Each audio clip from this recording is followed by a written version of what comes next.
ગુજરાત સરકારના આદિજાતિ વિકાસ પ્રાથમિક માધ્યમિક અને પ્રૌઢ શિક્ષણ વિભાગના કેબિનેટ મંત્રી ડોક્ટર કુબેરભાઈ ડિંડોરની ઉપસ્થિતિમાં નર્મદા જિલ્લાના ઇન્દ્રેકા સંસ્થાન ટીમ્બાપાડાનો 41મો વાર્ષિકોત્સવ શાળાના કેમ્પસમાં યોજાયો હતો। આ દરમિયાન તેમની સાથે ભરૂચના સાંસદ મનસુખ વસાવા સહિત ઇન્દ્રેકા સંસ્થાનના સ્થાપક ડોક્ટર વિનોદભાઈ કૌશિક, શ્રીમતી માયારાણી કૌશિક મહાનુભાવો ઉપસ્થિત રહ્યા હતા। આ પ્રસંગે રાજ્યના શિક્ષણ મંત્રી ડોક્ટર કુબેરભાઈ ડિંડોરે જણાવ્યું હતું કે ગુજરાતના તત્કાલીન મુખ્યમંત્રી અને હાલના વડાપ્રધાન નરેન્દ્ર મોદીએ ડેડિયાપાડાની ભૂમિ પરથી કન્યા કેળવણી મહોત્સવના માધ્યમથી શિક્ષણ યજ્ઞની જ્યોત પ્રગટાવી હતી કે જેના પરિણામો આજે આપણે પ્રત્યક્ષ જોઈ રહ્યા છીએ। વધુમાં તેમણે જણાવ્યું હતું કે આ કાર્યક્રમ દરમિયાન ભરૂચના સાંસદ મનસુખ વસાવાએ જણાવ્યું હતું કે જિલ્લામાં પ્રાથમિક શાળાથી લઈને ઇજનેરી, મેડિકલ કોલેજ, તમામ તાલુકા મથકે વિજ્ઞાન અને વિજ્ઞાન શાળા કોલેજો, બિરસા મુંડા ટ્રાઇબલ યુનિવર્સિટી જેવી ઉચ્ચ શૈક્ષણિક સંસ્થાઓ આવેલી છે।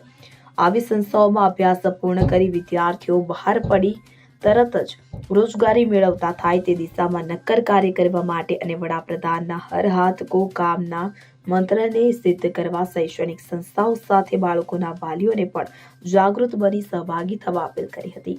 તો ઇન્દ્રેકા સંસ્થાન દ્વારા સંચાલિત વંદના નર્સિંગ એન્ડ પેરામેડિકલ કોલેજનું મંત્રી ડોક્ટર કુબેરભાઈ ડિંડોર, ભરૂચના સાંસદ મનસુખભાઈ વસાવા સંસ્થાના સંચાલકો અને મહાનુભાવોને હસ્તે લોકાર્પણ કરવામાં આવ્યું હતું। બાદમાં કોલેજમાં પ્રવેશ મેળવનાર વિદ્યાર્થીઓની શપથવિધિ યોજાઈ હતી કે જે બાદમાં વર્ષ દરમિયાન શાળામાં વિવિધ ક્ષેત્રમાં ઉત્કૃષ્ટ દેખાવ કરનાર વિદ્યાર્થીઓને નર્મદા જિલ્લામાં CSR એક્ટિવિટી અંતર્ગત ગામમાં વિકાસ કાર્યોને પ્રાધાન્ય આપનાર કર્મશીલો અને મહાનુભાવોના હસ્તે સન્માનિત કરવામાં આવ્યા હતા। સૌને મારા નમસ્કાર। આજે ઇન્દ્રેકા સંસ્થાન અને સનાતન હિન્દુ સંસ્કૃતિનું સાચા અર્થમાં અહીંયા જતન થઈ રહ્યું છે એવી સંસ્થાઓના વિદ્યાર્થીઓનો વાર્ષિકોત્સવ એક ઐતિહાસિક કાર્યક્રમ, આપણી સંસ્કૃતિ, આપણી સભ્યતાના આધારે, એના થીમ્સના આધારે જે કાર્યક્રમો અહીંયા વિદ્યાર્થીઓ જે પેશ કર્યા એમાં મારે આવવાનું થયું। સવિશેષમાં આપણા સન્માન્ય લોકપ્રિય આપણા સાંસદ મનસુખ વસાવા સાહેબ, આપણા વિનોદભાઈના ટ્રસ્ટી મંડળ અને પૂરી ટીમ, 120 જેટલો સ્ટાફ છે, 1100 જેટલા વિદ્યાર્થીઓ અહીંયા અભ્યાસ કરી રહ્યા છે। સાચા અર્થમાં વ્યક્તિ નિર્માણ, પરિવાર નિર્માણ, સમાજ નિર્માણ અને રાષ્ટ્ર નિર્માણનું કામ પણ અહીં થઈ રહ્યું છે। સાથે સાથે નર્સિંગની જે દીકરીઓ JNM, NM અને BSc નર્સિંગની જે વિદ્યાર્થીઓ અહીંયા એડમિશન લીધું છે એમને પણ આજે અમે શુભેચ્છા પાઠવી છે, એમને પણ પ્રતિજ્ઞા લીધી છે।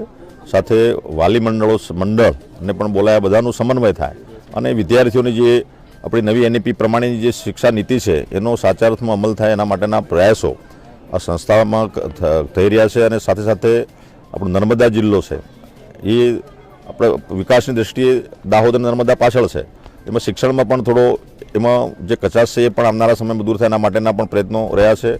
તો ડેડિયાપાડા, સાગબારા હોય, અહીંયા પણ આપણી રાજ્ય સરકારે આપણી હાયર એજ્યુકેશન માટે સ્કૂલ આપી છે।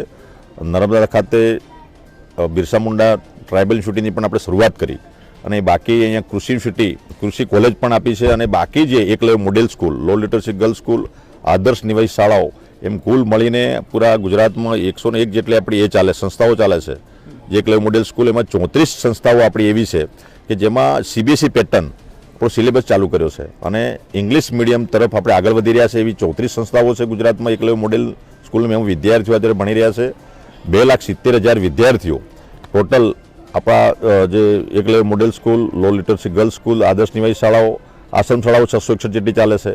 એ તમામને મળીને આ જે વિદ્યાર્થીઓ શિક્ષણ મેળવીને આગળ વધી રહ્યા છે અને આ 2008 પછી આ સવિશેષ સુવિધા આપણા દેશના પ્રધાનમંત્રી નરેન્દ્રભાઈ મોદી સાહેબે એની શરૂઆત કરી અને આપણે બધાને તો ધ્યાન પર છે કે આપણા નરેન્દ્રભાઈ મોદી સાહેબે કન્યા કેળવણી મહોત્સવની શરૂઆત જે કરી હતી એ આપણા ડેડિયાપાડાથી શરૂઆત કરી હતી। 3 દિવસ અહીંયા રોકાઈને આપણા બાળકોને, આદિવાસી સમાજના બાળકો આગળ વધે, દીકરા દીકરીઓ નામાંકન થાય, 100% આગળ વધે એના માટેના પ્રયાસો કર્યા અને એનું પરિણામ આજે જોવા મળી રહ્યું છે કે આજે આ 20 વર્ષના સમય પછી દરેક બાળકો આગળ વધીને અમારી જે નોકરીની જે સીટો છે અનામતની, એ પછી કોઈ પણ ફિલ્ડની હોય, કોઈ પણ વિભાગની હોય, એ તમામ વિદ્યાર્થીઓ પરીક્ષા આપીને આગળ વધે છે।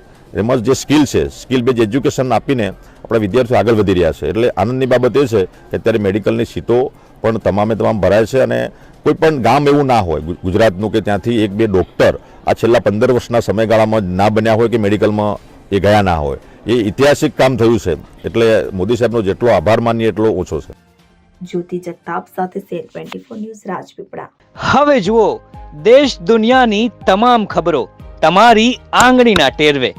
ઉઠાવો મોબાઈલ અને Google Play Store પરથી ડાઉનલોડ કરો અમારી CN24 ન્યૂઝ મોબાઈલ એપ.